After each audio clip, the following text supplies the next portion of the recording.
Mtazamaji wa Digital, kama ambavyo nimekuambia, kongamano linaendelea na watu wengi sana wamefika hapa. Nimekutana na mzee wangu, atajitambulisha majina yake lakini pia kutueleza taaluma yake, kwa sababu ni kongamano ambalo linahusisha wanataaluma, na hawa ni watu ambao wana elimu na wanafahamu kile ambacho kinaendelea hususan kwenye sekta ya kibiashara, na uzoefu wake utakuwa ni mkubwa kwa namna umri wake unavyoonekana, anafahamu mambo mengi. Na swali ambalo atatusaidia kulijibu hapa ni kwamba sasa wito wake kwa vijana, kwa sababu sasa hivi vijana ni wengi kwenye nchi yetu katika sekta ya kibiashara, ni namna gani sasa waingie kwenye taaluma, hasa kama chuo cha kibiashara wapate haya madini. Namna gani sasa waingie kwenye taaluma wayapate haya madini. Karibu mzee wangu.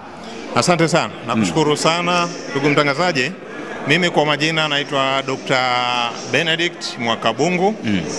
Ni mchumi kitaaluma na ni mhadhiri wa chuo cha elimu ya biashara CBE campus ya Dodoma.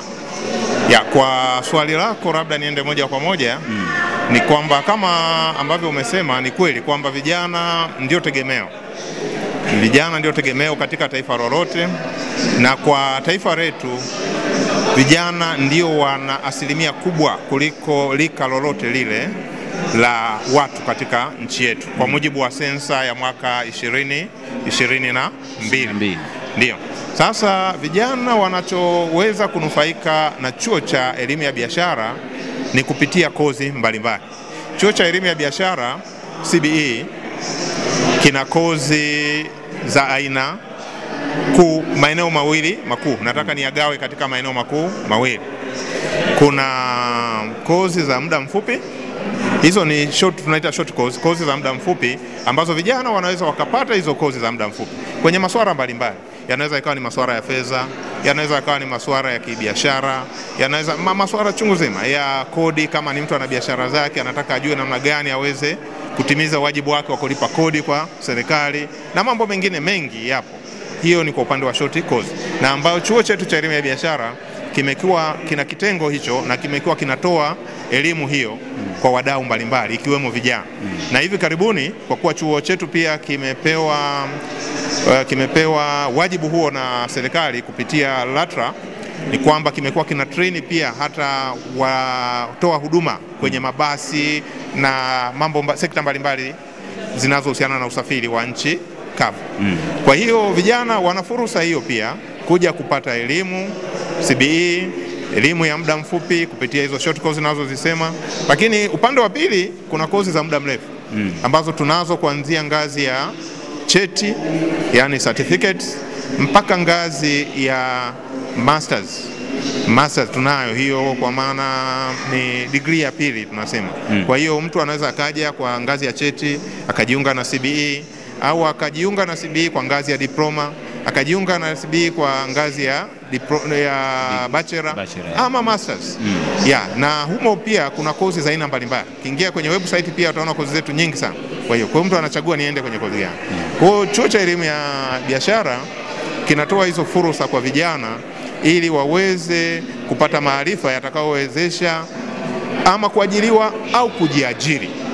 Kwa hiyo tunawakaribisha kwa wingi sana, lakini hilo ndio ambalo chuo chetu kinatoa hizo fursa kwa vijana ili waweze kupata fursa zitakazowawezesha wao pia kujitegemea na kuendesha maisha yao. Naam. Sasa kongamano la 6 ambalo tunalishuhudia la kitaaluma linahusisha wanataaluma, lakini kuna watu ambao hawana hii taaluma pia, na wengine wamekuwa wakisita labda ni kwa muda mrefu, zinachukua muda hizi kozi kama ambavyo umetuelezea. Lakini swali langu linalenga hasa kuelekea dira ya maendeleo ya taifa ya mwaka 2050.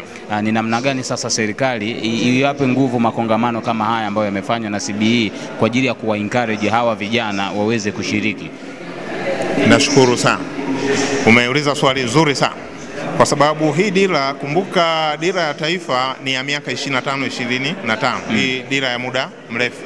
Tulikuwa na dira ya taifa ambayo ilikuwa ni ya 2025, ilikuwa ni 2025 ambayo imeisha mwaka huu. Na baada ya kuisha hiyo ndio imeandaliwa hiyo dira ambayo ilishazinduliwa na serikali, dira ya 2050 kama ulivyosema.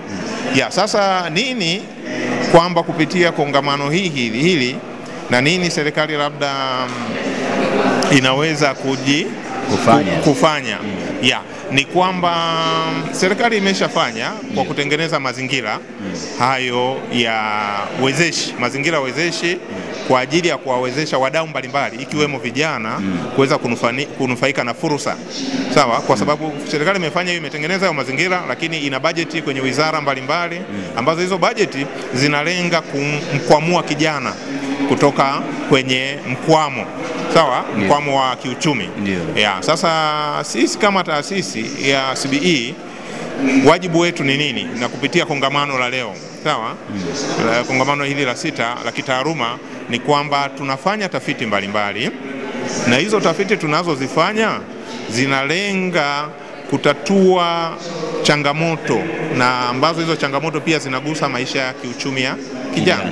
Yes, yeah. Kwa hiyo hicho ndio kitu kikubwa zaidi. Asante sana. Nikushukuru sana.